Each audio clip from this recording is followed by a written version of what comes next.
ஹைடா sugars எனக்கு பார்த்தீங்கன்னா alpha and omega finally யூடியூப்க்கு வந்துட்டேன். 3 எபிசோட் டெலகிராமில் போட்டிருக்கேன்டா. பார்க்காதவங்க பார்த்துருங்க. சரியா? இப்போ வாங்கடா ஸ்டோரிக்குள்ளே போயிடலாம். அதுக்கு முன்னாடி ஒரு 2 விஷயம் சொல்லணும். ஒரு விஷயம் வந்து ஒரு சுகருக்கு, இன்னொரு விஷயம் வந்து டெலகிராமில் நான் போட்டேன் பார்த்தீங்கன்னா 3 பாட்டு. அதை வந்து விரிவாக ஒரு ஷார்ட் அண்ட் ஸ்வீட்டாக குட்டியாக ஒரு ரீகேப், ஒரு இம்பார்ட்டண்டான பாயிண்ட் நான் இதெல்லாம் இந்தமாரி கண்டினியூ பண்ண போகிறோம். அதை மட்டும் நோட் பண்ணி நான் உங்களுக்கு சொல்லிடுறேன். பார்க்காதவங்களுக்கு கொஞ்சம் ஈஸியாக இருக்கும். ஓகேப்பா? அது எனக்கு அதுக்காகடா. ஃபஸ்ட்டு பாயிண்ட் என்னென்னா அந்த சுகருக்கு.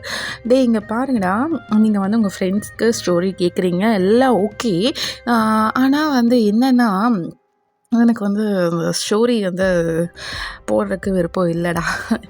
ஏன்னா எல்லார் கமெண்ட்டுக்கும் வித்தின் 5 மினிட்ஸ் ஒரு 1 ஹவர் 1/2 ஹவரில் ரிப்ளை பண்ணுறேன்னா உங்கள் கமெண்ட்டுக்கு என்னால் ரிப்ளை பண்ணவே முடியல. ஏன்னா ஃபுல் ஸ்டோரியும் சொல்லி இதை வந்து சொல்லிடுங்கக்கா அப்படிங்கிற மாதிரி சொல்கிறதுக்கு நீங்களே ஒரு சேனலை ஸ்டார்ட் பண்ணி சொல்லிடலாம்ல. எனக்கு வந்து அப்படி சொல்லணும் அப்படின்ட்டு யோசிச்சேன்னா இது என்னோடய சேனல் ஆச்சு. என்னோடய ஸ்டோரி போடுறதுக்கே எனக்கு நேரம் இல்லை. இதில் இந்த ஸ்டோரி வரை எப்படிடா? பர்த்டேனா இவங்களுக்கு ஒரு ஜேகேக்கு ஒரு 1 ஷாட் போடுங்க, ஜேஹோக்கு ஒரு 1 ஷாட் போடுங்க, வீக்கு ஒரு 1 ஷாட் போடுங்க, அப்படி கேட்டிங்கன்னா கூட ஓகே. ஃபுல் ஸ்டோரியும் ஹார்ட்டிங்லேருந்து கிளைமேக்ஸ் வரைக்கும் நீங்களே சொல்லிடுறீங்க. அப்படி இருக்கும்போது நான் எப்படிடா முடியல, என்னால் சொல்ல முடியல. நீங்கள் எக்ஸ்பெக்ட் பண்ணுற அளவுக்கு என்னால் கொடுக்க முடியலை. ஓகேவா? சாரி, மன்னித்திடுங்கோ, என்னால் போட முடியாது. சரியா? வாங்கடா அடுத்தது நம்ம ஸ்டோரிக்குள்ளே போயிடலாம். என்ன ஸ்டோரிக்குள்ளனா டெலகிராமில் சொல்லியிருப்பேன்ல, அதில் இம்பார்ட்டண்டான பாயிண்ட்ஸ் மட்டும் சொல்கிறேன். யூடியூப்பில் வந்து நான் முடிச்சிருந்தேன்லடா, ஒயின்க்கும் பாய்ஸ்க்கும் மேரேஜும் ஆகிற மாதிரி கொஞ்சம் சேடாக அந்த மாதிரி வந்து தான் கண்டினியூ ஸ்டார்ட் பண்ணேன். அப்போ வந்து பாய்ஸ்க்கும் உங்களுக்கும் நடக்க வேண்டியதெல்லாம் நடந்து முடிந்துருத்தோ. அந்த டைமில் வந்து பார்த்திங்கன்னா உங்களுக்கு பாய்ஸ் கூட ஒன்றா இருந்தோன்னே வந்து பார்த்திங்கன்னா பேபிஸ் வந்து பிறக்கிற மாதிரி இருக்கும்.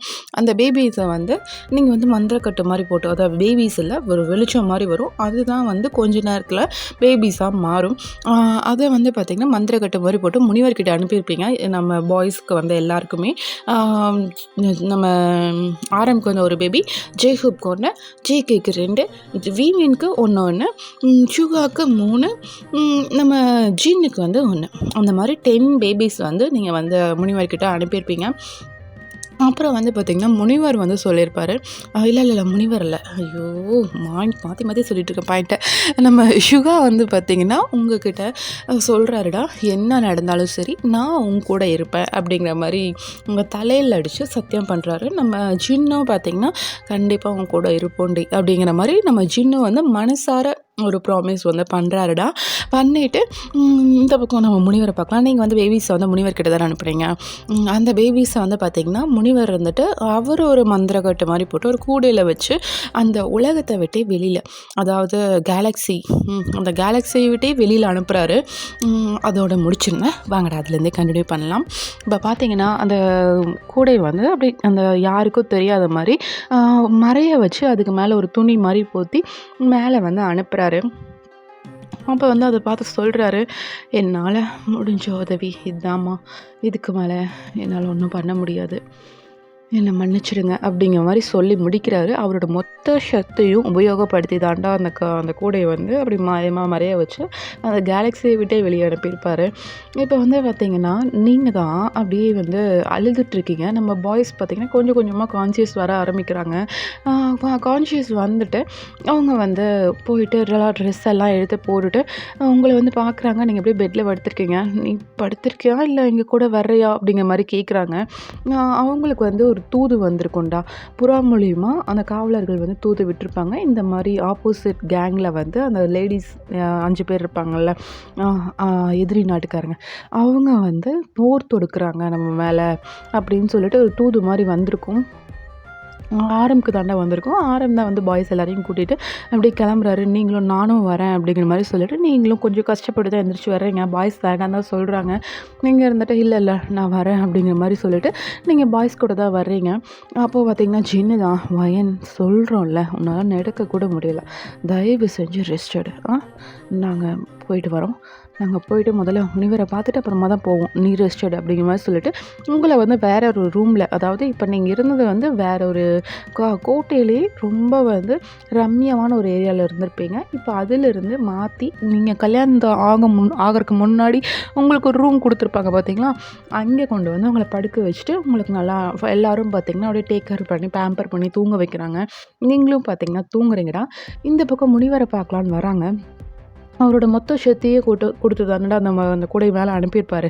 அப்போ வந்து பார்த்திங்கன்னா ஒரு சாம்பலாகி கிடக்கிறத நம்ம பாய்ஸ் வந்து பார்க்குறாங்க. ஏய் என்னடா ஆச்சு, முனிவர் தான்டா இது, அவர் சாம்பலை தொட்டாலே நம்மளுக்கு தெரியுதில்ல இது அவர் தானே, எப்படி இவர் மறுபடியும் உயிர் தெழுறது எப்பட்றா அப்படிங்கிற மாதிரி வந்து நம்ம பாய்ஸ் எல்லாம் ஒருத்தருக்கு ஒருத்தர் அப்படியே பார்க்குறாங்கடா. எல்லோரும் பார்த்துட்டு என்ன ஆனாலும் சரி நம்ம வந்து இந்த போருக்கு வந்து போய் தான் ஆகணும் அப்படிங்கிற மாதிரி நம்ம பாய்ஸ் எல்லாருமே கிளம்புறாங்க. நீங்களும் பார்த்தீங்கன்னா டயரில் வந்து நல்லா தூங்கிடுறீங்க. ஒரு 2 or 3 hours கழிச்சு தான் வந்து நீங்கள் எந்திரிக்கிறீங்கடா. எந்திரிச்சு பார்த்தா நீங்கள் வந்து அந்த ரூமில் இருக்கீங்க. உங்கள் பக்கத்தில் உங்கள் பணிப்பெண் மட்டும்தான் உட்காந்துட்ருக்கா. அவங்கள பார்த்துட்டு ராணியாரி எங்கே குழந்தைங்க அப்படிங்கிற மாதிரி கேட்குறா. நீங்களா அவளுக்கு எந்த விதமான பதிலும் சொல்லலை. எங்கே ராஜாங்க எங்கே அப்படிங்கிற மாதிரி கேட்குறீங்க. அவங்க போருக்கு போயிருக்காங்க அப்படிங்கிற மாதிரி வந்து அந்த பொண்ணு சொல்கிறாடா. நீங்களா என்ன போருக்கா, ஐயோ சரி சரி ஓகே நானும் கிளம்புறேன் அப்படிங்கிற மாதிரி சொல்லிவிட்டு நீங்கள் அவசரமாக போயிட்டு அந்த எப்படி சொல்கிறதா அந்த போருக்குன்னு ஒரு உடை இருக்கும்லடா, அந்த உடையை வந்து எடுத்து போட்டுட்டு அப்படியே போருக்கு தான் போக போகிறீங்க. அப்போ அந்த பொண்ணா வந்துட்டு ராணியாரி நீங்கள் குழந்தைங்கள பார்த்துக்கணும்ல, அவங்கள காப்பாற்றணும்ல அப்படிங்கிற மாதிரி கேட்குறா. நீங்களா அது ஒன்றும் பிரச்சனை இல்லை, குழந்தைங்கள நான் பத்திரமா முனிவர்கிட்ட அனுப்பிட்டு அப்படிங்கிற மாதிரி நீங்கள் சொல்கிறீங்க. அப்போ வந்து பார்த்தீங்கன்னா அந்த பணிப்பெண் வந்து சொல்கிறான், இந்த மாதிரி ராஜாங்க வந்து முனிவர் ரூமில் போய் பார்த்தப்போ அவர் வந்து சாம்பலாக இருந்தார், குழந்தைங்க வந்து அந்த ரூமில் இல்லை, ராஜாங்க எல்லாம் தேடி பார்த்துட்டாங்க, பட் அந்த ரூமில் எங்கேயுமே குழந்தைங்க இல்லை அப்படிங்கிற மாதிரி சொல்கிறா. நீங்கள் வந்து பார்த்தீங்கன்னா உங்களோட ஞான திருஷ்டி மூலிமா நீங்கள் வந்து பார்க்குறீங்கடா. நீங்கள் பார்க்கும்போது பார்த்தீங்கன்னா முனிவர் வந்து சொல்லியிருப்பார், என்னால் இதுக்கு மேலே முடியாதுமா, என்னோடய முழு சக்தியை உபயோகித்து தான் இந்த கேலக்ஸியை விட நான் அந்த குழந்தைங்களை வெளியில் போக வச்சுருக்கேன். திருப்பி அந்த குழந்தைங்க வரும்போது நீங்கள் யாருமே இருக்க போகிறது கிடையாது, அதனால் என்னை மன்னிச்சிருமா, நானும் இந்த உலகத்தில் இருக்க விருப்பம் இல்லை அப்படிங்கிற மாதிரி சொல்லிட்டு தன்னை தானே வந்து அவர் வந்து எரிச்சிருப்பார். தீ குளிக்கிறதுன்னு சொல்லுவாங்க, அந்த மாதிரி வந்து பண்ணியிருப்பார். சாம்பலாக இருப்பார். நீங்கள் அப்படியே கண்ணில் டியர்ஸ் வருது, நீங்கள் அப்படியே தொடச்சிட்டு அந்த பொண்ணை பார்த்து எல்லாம் நல்லதாகவே நடக்கும்னு நினைப்போம் அப்படிங்கிற மாதிரி சொல்லிவிட்டு நீங்கள் வந்து அப்படியே போகிறீங்கடா. போகும்போது பார்த்தீங்கன்னா உங்களுக்கு அப்படியே மைண்டில் ஓடிட்டே இருக்குது, ஒரு தடவை கூட நம்ம குழந்தைங்கள பார்க்கவே இல்லையே அப்படிங்கிற மாதிரி உங்களுக்கு வந்து ஓடிட்டே இருக்குது. நீங்கள் வந்து வேகமாக அந்த போருக்கு போய் பார்க்குறீங்க. அங்கே வந்து ரொம்ப பெரிய போர் நடக்குதுன்னு இருக்குடா. அவ்வளோ மக்கள்லாம் போராடிட்டுருக்காங்க. அந்த ஆப்போசிட் கேங் பார்த்திங்கன்னா அந்த ட்ராகனோட வந்திருக்காங்க. ஓகேவா, ட்ராகனோட அந்த 5 பொண்ணுங்களுமே வந்திருக்காங்க. வந்துட்டு அப்படியே போர் புரிஞ்சிட்ருக்காங்க. அந்த போரை பார்க்கும்போது தான் உங்களுக்கு ஒரு விஷயம் ஞாபகம் வருது. என்னன்னா இதை வந்து பார்த்திங்கன்னா 42 எபிசோடில் நான் சொல்லணும்னு நினச்சேன், பட்டு இங்கேயே சொல்லணும்னு ஆகிப்போச்சு. இது வந்து என்னென்னா நம்ம முனிவர் வந்து பார்த்திங்கன்னா கல்யாணத்துக்கு முன்னாடி உங்களுக்கு வந்து பார்த்துருப்பாரு இல்லையா, உங்ககிட்ட ஒரு விஷயம் சொல்லியிருப்பாருன்னு சொன்னேன். அந்த விஷயம் என்னன்னு இப்போ பார்த்துடலாண்டா. அவர் என்ன சொல்லியிருப்பாருன்னா, உங்களுக்கு வந்து சக்திகள் இருக்குது பார்த்தீங்களா, நிறையா பாய்ஸை வந்து கண்ட்ரோல் பண்ணுற அத்தனை சக்திகளும் உங்கள் கிட்ட தான் இருக்கும். பாய்ஸ் இருக்கிற எல்லா பவரும் பார்த்திங்கன்னா உங்கள் கிட்ட தான் இருக்கும். ஓகேவா, நீங்கள் வந்து இந்த கல்யாணம் முடிஞ்சு 3வது நாளில் ஒரு கிரகணம் வருது. அந்த கிரகணத்தை அன்னைக்கு அந்த ஆப்போசிட் கேங்கல்ஸ் வந்து ரொம்ப வந்து பவர் உச்சம் பெறுவாங்க. அந்த உச்சம் பெறும்போது நம்ம பாய்ஸுக்குடைய அழிக்கக்கூடிய தருணம் வரும். ஆனால் பாய்ஸ் வந்து அவங்கள கொன்றுவாங்க. உங்களோட சக்தி மூலிமா தான் அவங்களால கொல்ல முடியும். ஆனால் கொன்ன அடுத்த செகண்டே பாய்ஸோட சக்தி, அதாவது அவங்க உயிர் சக்தியில் தானே வந்து ஒவ்வொருத்தரோட பவரும் வந்து சேர்ந்துருக்கு. இப்போ ஆரம்புக்கு பார்த்திங்கன்னா ஏரு, அந்த மாதிரி நம்ம ஜீனிக்கு பார்த்திங்கன்னா மருந்து, ஜேகோப்க்கு இயற்கை, அந்த மாதிரி இருக்குல்ல, அந்த மாதிரி இருக்கிற சக்தி எல்லாமே வந்து பார்த்திங்கன்னா உங்களை நோக்கி வர ஆரம்பிக்கும். நீங்கள் வந்து உங்களோட பவரை யூஸ் பண்ணி தானே அந்த போரில் வந்து ஜெயிச்சிருப்பீங்க. அவங்கள நோக்கி வர ஆரம்பிக்கும் போது அவங்க எல்லாரும் இறந்துருவாங்க அப்படிங்கிற மாதிரி முனிவர் வந்து சொல்லியிருப்பாரு. நீங்களா இல்லை எப்படி நானே ஒரு கணவர்களை எப்படி கொல்ல முடியும் அப்படிங்கிற மாதிரி சொல்கிறீங்க. இல்லை தாயே, நீங்கள் இதை பண்ணி தான் ஆகணும்.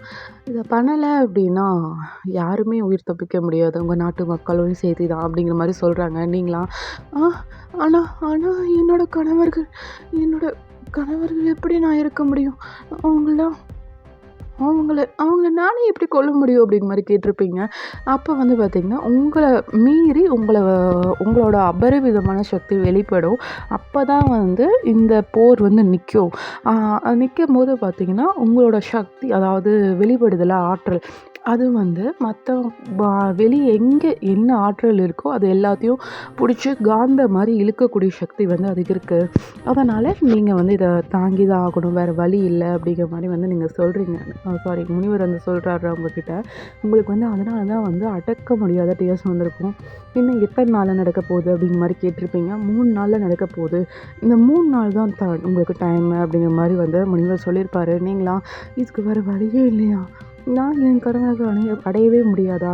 அவங்கள வந்து நான் எப்பவுமே என் கூட வச்சுக்கணும்னு நெனைக்கிறேன். அது என்னால முடியாதா? அப்படிங்கிற மாரி வந்து நீங்க ரொம்பவே கஷ்டப்பட்டு அப்படியே அழுதுட்டு டீயர் ஐஸோட மண்டி போட்டு அப்படி கேட்குறீங்க.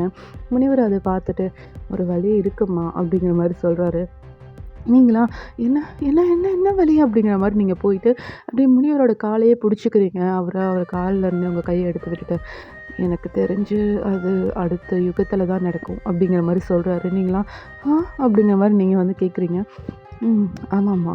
இந்த ஜென்ம ரகசியம் உங்களுக்கு தெரிஞ்சனால, அடுத்த யுகத்துல உங்களுக்கும் வந்து அந்த ஞாபகம் இருக்கும். ஆனா பாய்ஸ்க்கு யாருக்குமே வந்து அந்த ஞாபகம் இருக்காது. எனக்கு தெரிஞ்சு வாய்ப்பே இல்லம்மா அப்படிங்கிற மாரி வந்து முனிவர் சொல்றாரு. நீங்கலாம் பரவால்ல, பரவால்ல. அவங்களுக்கு வாய்ப்பு இல்ல. இல்லனாலும் பரவால்ல. ஆனா அடுத்த யுகத்துலயும் நான் உங்களுக்கு மனைவி ஆவனா? அப்படிங்கிற மாரி நீங்க வந்து கேட்குறீங்க. அப்போ அந்த முனிவர் வந்துட்டு, கண்டிப்பா ஆவீங்கம்மா. உங்களோட காதல் உங்கள சேர்த்து வைக்கும். அதே மாரி உங்களுக்கு பிறக்க போற குழந்தைங்களால தான் அது நடக்கும். அப்படிங்கிற மாரி வந்து முனிவர் வந்து சொல்றாரு. நீங்கலாம் எப்படி? அப்படிங்கிற மாரி கேட்டிருப்பீங்க. இந்த மாரி ஒண்ணா இருந்தீங்க அப்படின்னா, பாய்ஸோட ஐயோ! எப்படி சொல்றது? பாய்ஸோட ஒண்ணா இருக்கும்போது உங்களுக்கு வந்து பேபி பொறக்கும். அந்த பேபிய வந்து நீங்க மந்திரக்கட்டு போட்டு என்கிட்ட அனுப்பிருங்க. இந்த உலகத்த இந்த கேலக்ஸிய விட்டே நான் வந்து வெளியில அனுப்பிர்றேன். அது வந்து அந்த திரும்பி வரும்போது, அந்த கூட திரும்பி வரும்போது, இந்த கேலக்ஸில போரெல்லாம் முடிஞ்சு எல்லாரும் இறந்துருப்பாங்க. நீங்க மட்டும் தான் உயிரோட இருப்பீங்க.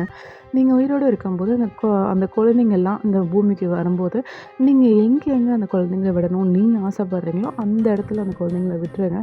கண்டிப்பா சொல்றேன், அடுத்த யுகத்துல நீங்கலாம் சேருவீங்க. அப்படிங்கிற மாரி முனிவர் வந்து சொல்றாரு. நீங்கலாம் ஆனா ஆனா அப்படிங்கிற மாரி நீங்க வந்து ஏதோ சொல்ல வர்றீங்க. அப்போ முனிவர் வந்துட்டு, தாயே இந்த யுகத்துல அதுக்கு வாய்ப்பே இல்ல அப்படிங்கிற மாரி வந்து அவரு சொல்லிடுறாருடா. நீங்களா இது எல்லாமே 3 நாள் தானா?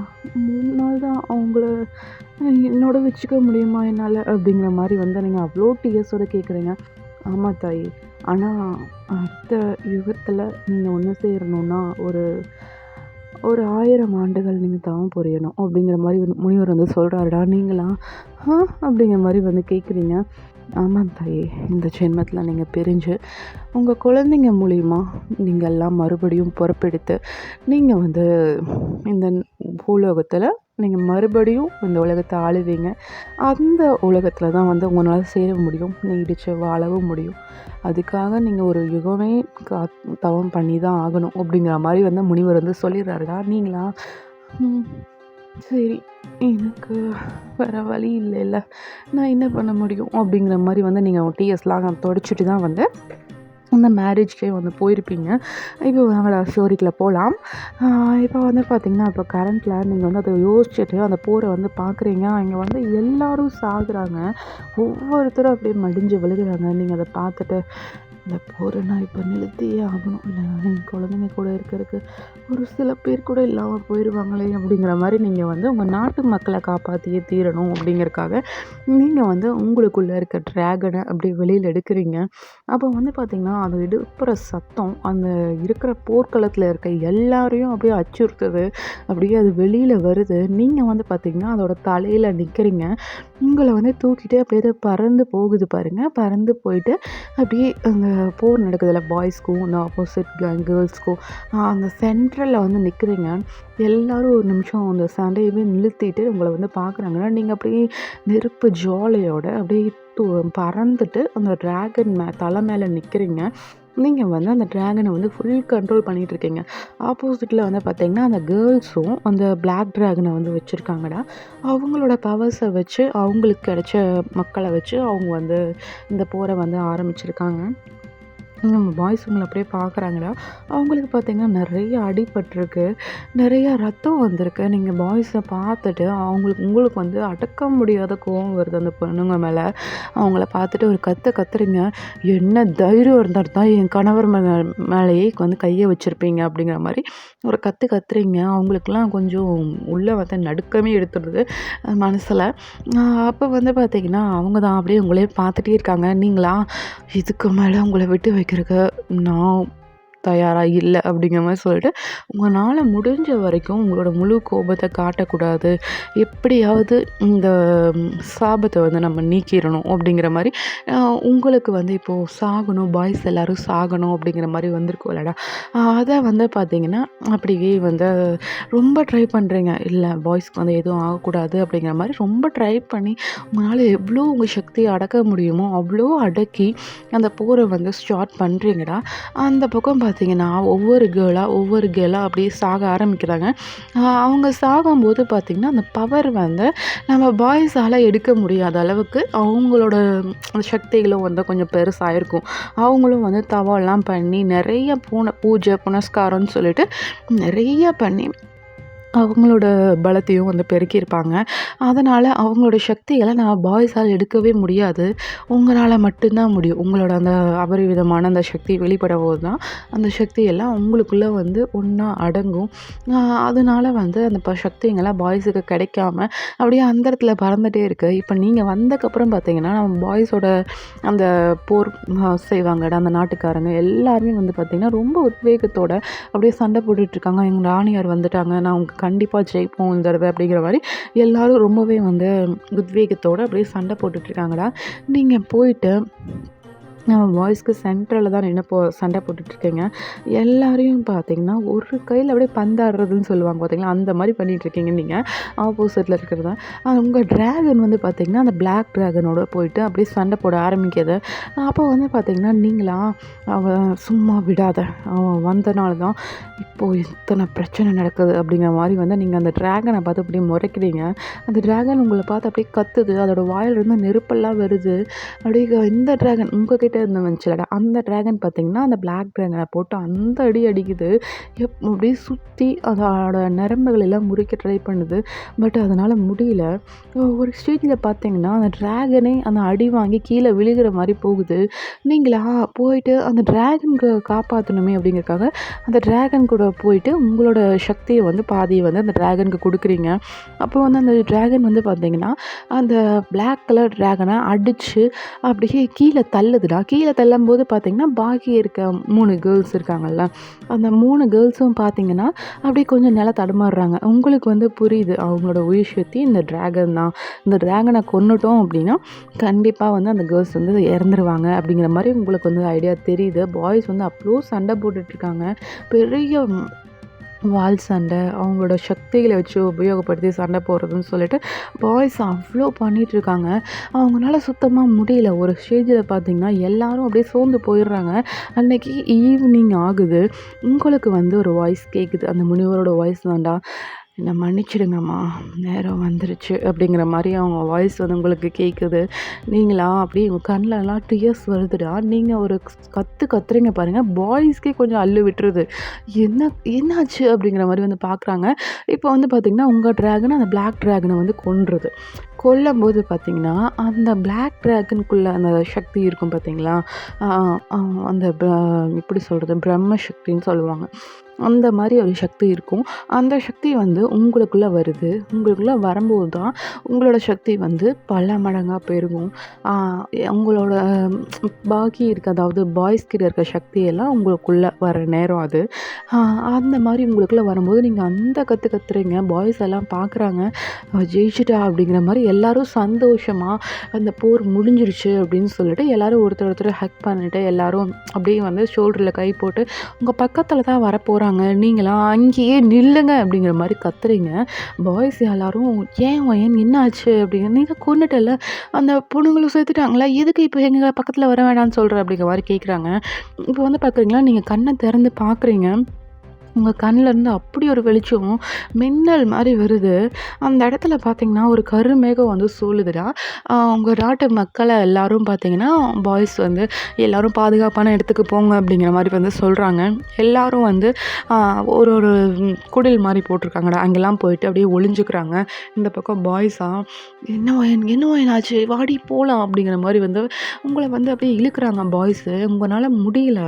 உங்க சக்திய வந்து ரொம்பவே கண்ட்ரோல் பண்ண பார்க்குறீங்க. பாய்ஸ வந்து இங்க இந்த இடத்த விட்டு நகர்த்திர்லாம் அப்படிங்கிற மாரி ரொம்ப ட்ரை பண்றீங்க. ஆனா பாய்ஸ் வந்து கேட்கவே மாட்டேங்கிறாங்க. உங்கள கூட்டிட்டு தான் போவோம் அப்படிங்கிற மாரி உங்க கிட்டயே தான் நின்னுட்டுருக்காங்க. நீங்க வந்து ஒரு அலறலோட சத்தம் போடுறீங்கடா. அப்ப வந்து உங்க வாயில வந்து ஒரு வெளிச்சம் வருது. உங்க வாய திறந்தோனே வாயிலருந்து ஒரு வெளிச்சம் அந்த வானத்த நோக்கி போகுது. அந்த வானத்தோட மேல பார்த்தீங்கன்னா, இந்த கருமேகங்கள்லாம் சூழ்ந்து அந்த இடி மின்னல்லாம் வர்ற மாரி, அந்த மாரிலாம் இருக்குடா. அதில போயிட்டு அது மெர்ஜ் ஆகும்போது, அதில வந்து ஒரு பவரான மின்னல்னு சொல்லலாம். ஒண்ணொன்னா பார்த்தீங்கன்னா, பாய்ஸ் ஒவ்வொருத்தர் மேலயா விழுகுது. ஃபர்ஸ்ட்டு ஜிமின், அடுத்து சுகா, அடுத்து ஜேக்கப், அடுத்து சின்னா, அடுத்து ஆரம் அப்படின்னு சொல்லிட்டு ஒவ்வொருத்தர் மேல அந்த மின்னல் லைட் விழுகுது. விழுகும்போது பார்த்தீங்கன்னா, எல்லாரும் அந்த இடத்துலயே பார்த்தீங்கன்னா, அப்படியே விழுந்து சாகுறாங்க. உங்களால ஒண்ணுமே பண்ண முடியல. அவங்க கிட்ட இருந்து வெளியில வர்ற சக்தியும், அந்த கெட்ட பொண்ணுங்க கிட்ட சக்திகள்லாம் இருந்ததுல்லடா, அந்த எல்லா சக்திகளும் பார்த்தீங்கன்னா, இப்போ ஒண்ணு ஒண்ணா உங்களுக்குள்ள உள்வாங்கிட்டுருக்கு. உங்களுக்குள்ள வந்து ஊடுருவிட்டுருக்கு. அந்த டிராகனும் பார்த்தீங்கன்னா, அப்படியே அலறுது. நீங்க எல்லா சக்திகளையும் வாங்கிட்டு, அப்படியே உங்களோட அந்த பிரம்ம சக்தின்னு சொல்றோம்லடா, அந்த சக்தி வந்து அப்படியே வந்து உங்களுக்குள்ள அடங்குது. நீங்க அப்படியே வந்து சோர்ந்து போய் அந்த டிராகன் மேல அப்படியே படுத்துக்கிறீங்க. படுத்துட்டு அந்த டிராகன வந்து அரண்மனைக்கு போ அப்படிங்கிற மாரி ஒரு வார்த்தை தான் சொல்றீங்க. அது உங்கள அரண்மனையில கொண்டு போய் விடுதுடா. கொண்டு போய் விட்டுட்டு அந்த டிராகன் அப்படியே அரண்மனை வாசல்லயே அப்படியே சுருண்டு படுத்துக்குது. சுருண்டு படுக்கும்போது பார்த்தீங்கன்னா, அது வந்து ஒரு எப்படி சொல்றது? ஒரு கையில அடங்கிரும். அந்த அளவுக்கு சின்னதா சுருண்டு அப்படியே கூனி குறுகி அப்படி படுக்குது. அப்படியே கோல்டன் கலர்ல மின்னுதுடா அந்த டிராகன். அப்படியே ரவுண்டா இருக்கு. ஒரு உள்ளங்கைக்குள்ள வச்சுக்கலாம் அந்த இத பேட்ச் மாரி வந்து ரவுண்டா சுத்தி அப்படியே படுக்குது. அத வந்து பார்த்தீங்கன்னா, அந்த நாட்டு மக்கள் பார்க்குறாங்கடா. அவங்க கிட்ட வந்து நீங்க தான் வந்து பேச வர்றீங்க. பாருங்க, உங்களோட ராஜா இறந்துட்டாங்க அப்படிங்கிற மாரி சொல்றீங்க. அந்த நாட்டு மக்களுக்கெல்லாம் அழுகை தாங்கல. நீங்க சொல்லும்போதே பார்த்தீங்கன்னா, உங்க கண்ல இருந்து அவ்ளோ டியர்ஸ் வருது. நீங்க வந்து பார்த்தீங்கன்னா, அந்த நாட்ல ஒரு சில மக்கள் இருப்பாங்க. சரியா? மந்திரிங்க, ரொம்ப நம்பிக்கையான ராஜாவுக்கு ரொம்ப விசுவாசமா இருப்பாங்க பார்த்தீங்களா? அவங்கள வந்து தேர்ந்தெடுக்கிறீங்க. அவங்கள வந்து தேர்ந்தெடுத்துட்டு, "இங்க வாங்க" அப்படிங்கிற மாரி கூப்பிடுறீங்க. அவங்கலாம் வந்து வராங்கடா. ஒரு 50 பேர்ன்னு வச்சுக்கோங்களேன். அவங்க வந்து பார்த்தீங்கன்னா, எல்லா வித கலைகளிலும் கை தேர்ந்தவங்க. அவங்கள மாரி இந்த உலகத்திலேயே வேற யாரும் கிடையாதுன்னு வச்சுக்கோங்களேன். அந்த மாரி இருக்காங்க. ஒரு 50 பேர தேர்ந்தெடுத்து, "இங்க பாருங்க, உங்கள ஒருத்தர் தான் இந்த நாட்ட ஆளணும். இந்த உலகத்த ஆளணும். இந்த உலகமே நம்ம கைக்குள்ள தான் இருக்கு. அதுக்கு முன்னாடி நீங்க எனக்கு ஒரு உதவி பண்ணணும்." அப்படிங்கிற மாரி சொல்றீங்க. அவங்க வந்து பார்த்தீங்கன்னா, "என்ன ராணியாரே, என்ன உதவி வேணும்? என்ன வேணா சொல்லுங்க. கண்டிப்பா உங்களுக்காக நாங்க பண்றோம்." அப்படிங்கிற மாரி வந்து அவங்க எல்லாரும் உங்களுக்கு அப்படியே வந்து பிளெஸ் பண்றாங்கடா. மண்டி போட்டு அந்த மரியாதை பண்ணுவாங்கடா. அந்த மாரி வந்து பண்றாங்க. நீங்களா அவங்கள பார்த்துட்டு, "இதெல்லாம் இருக்கட்டும். ஆ எங்களோட உயிர் சக்தி, எங்களோட குழந்தைங்க.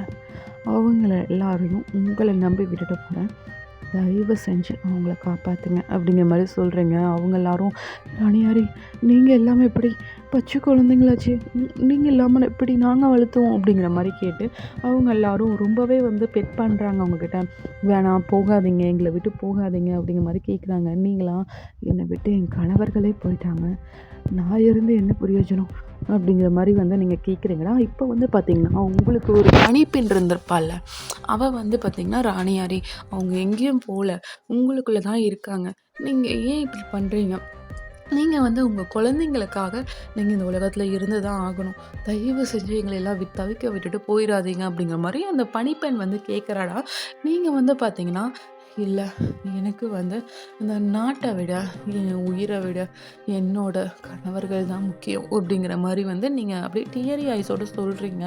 அப்போ வந்து பார்த்தீங்கன்னா, அதில இருக்காங்க, நாங்க இன்னும் உதவி பண்ணணும். அந்த 50 பேர செலக்ட் பண்ணி எடுத்தீங்கள்ல, அந்த நாட்டு மக்கள, அவங்கள வந்து அப்படியே கூப்பிடுறீங்க. கூப்பிடும்போது பார்த்தீங்கன்னா, உங்க கையில அந்த டிராகனோட அந்த எம்பளம் இருக்கு சரிங்களா? அந்த எம்பளத்த வந்து அவங்க கையில குடுத்துட்டு, "இங்க பாருங்க, அடுத்த யுகம், அடுத்த யுகத்தில உங்களுக்கு வந்து பார்த்திங்கன்னா, இதே மாரி உங்க ராஜாங்க, இதே இதோ இந்த எம்ப்ளம் மாரியே அவங்க கையில மச்சம் இருக்கும். ஷோல்டர் கிட்ட சரியா? அதே மாரி 7 குழந்தைங்க பிறப்பாங்க. அவங்க வந்து என்ன கல்யாணம் பண்ணிப்பாங்க. ஒரு பொண்ணு தான் கல்யாணம் பண்ணிப்பாங்க. அந்த உலகத்தில அதெல்லாம் நடக்குமா? சாத்தியமான்னு எனக்கு இப்போ சொல்ல முடியல. ஆனா, அவங்க எல்லாரும் சேர்ந்து ஒரு பொண்ண தான் கல்யாணம் பண்ணிப்பாங்க. நீங்க வந்து உங்களோட தலைமுறைங்களுக்கு சொல்லிடுறீங்க. இந்த மாரி அவங்க வந்தாங்க அப்படின்னா, அவங்களுக்கு விசுவாசியா இருக்கணும். அவங்களுக்கு பாதுகாப்பா இருக்கணும்னு மட்டும் நீங்க அவங்களுக்கு சொல்லி வளங்க. உங்களோட பவர்ஸ வந்து அவங்களுக்கு சொல்லிக் குடுங்க. அப்படிங்கிற மாரி வந்து நீங்க சொல்லிடுறீங்க. அவங்க எல்லாரும் எங்களுக்கு இதெல்லாம் வரோம்மா.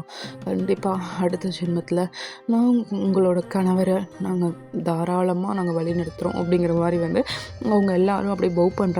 நீங்களா அவங்கள பார்த்துட்டு அப்படியே டியரி ஐஸோட பார்த்துட்டு, இந்த பேபிஸ் வந்து பார்த்திங்கன்னா, இப்போ தான் அந்த கேலக்ஸிக்கு வெளியில போச்சுல்லடா முனிவரோட சக்தி மூலியமா, அந்த கூடை வந்து அப்படியே இறங்கி உங்க நாட்டுக்குள்ள வந்து வருது.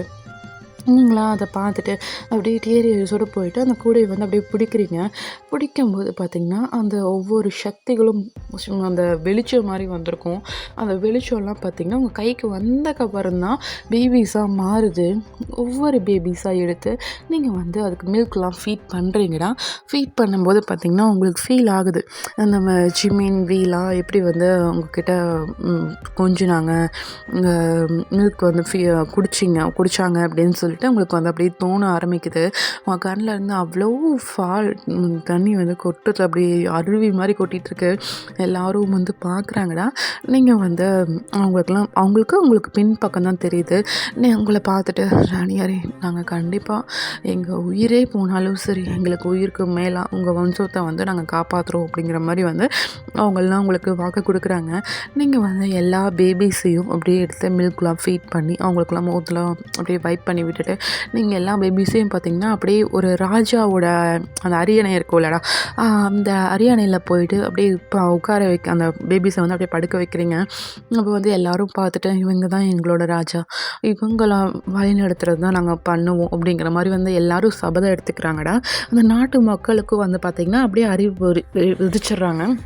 இந்த மாதிரி குழந்தைங்க தான் வந்து நம்மளோட ராஜா. ராணியார் வந்து இந்த மாதிரி வனவாசம் போகிறாங்க, தவம் பண்ண போகிறாங்களாமா. அதனால் யாரும் வந்து இந்தமாதிரி சண்டை போடாமல் ஒற்றுமையாக இருக்கணும். இந்த உலகமே பார்த்திங்கன்னா, இந்த ஒரே ஒரு நாட்டுக்கு மட்டும்தான் அடிபணியணும். வேறு யாருக்கும் வந்து அடிபணியணும்னு அவசியம் கிடையாது. யாரும் வந்து கெட்ட சக்தியாக போகவே கூடாது அப்படிங்கிற மாதிரி எல்லாருக்கும் அப்படியே தகவல்லாம் சொல்லிடுறாங்க. அப்போ வந்து பார்த்திங்கன்னா, நீங்களா அந்த மக்களையும் ஒரு விதமான ஏக்கத்தோடு பார்க்குறீங்க. உங்களை மாதிரி ஒரு நல்லவங்கள்லாம் எனக்கு அந்த உலகத்தில் கிடைப்பாங்களான்னு தெரியாது.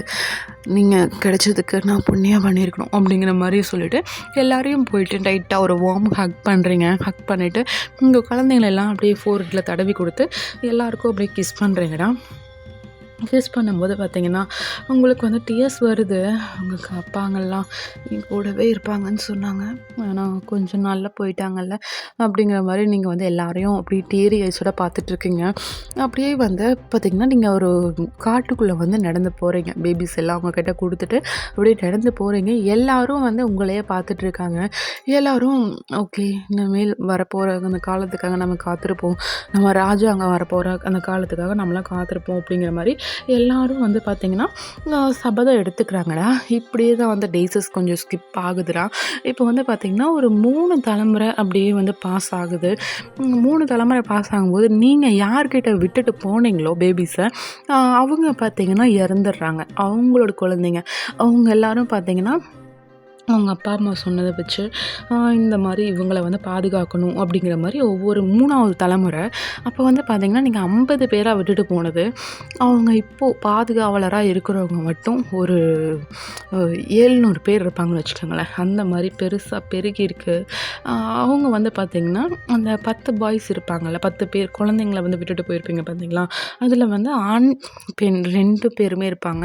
அவங்கக்கிட்ட வந்து சொல்லி தான் வளர்த்துருப்பாங்க. இந்த மாதிரி வந்து ஒரு சிம்பிள் வச்சு உங்களுக்கு குழந்த பொறந்தது, அதாவது உங்கள் தலைமுறையில் குழந்த பொறந்தது அப்படின்னா அதுதான் உங்களோட அப்பா அப்படிங்கிற மாதிரி சொல்லி தான் வந்து அந்த குழந்தைங்கள வளர்த்துருப்பாங்க. அந்த குழந்தைங்கள பார்த்திங்கன்னா எவ்வளோ வயசானாலும் அவங்களோட பவர்ஸை மிஞ்சுறக்கு யாராலையும் முடியலை, அவங்களோட குழந்தைங்களாலேயும் முடியல. அவங்க வந்து சொல்லியிருப்பாங்க, இந்த மச்சத்தோட எந்த குழந்தைங்க பிறக்குதோ அந்த குழந்தைங்களால மட்டும்தான் உங்களோட பவர்ஸை வந்து மிஞ்ச முடியும் அப்படிங்கிற மாதிரி வந்து சொல்லியிருப்பாங்க.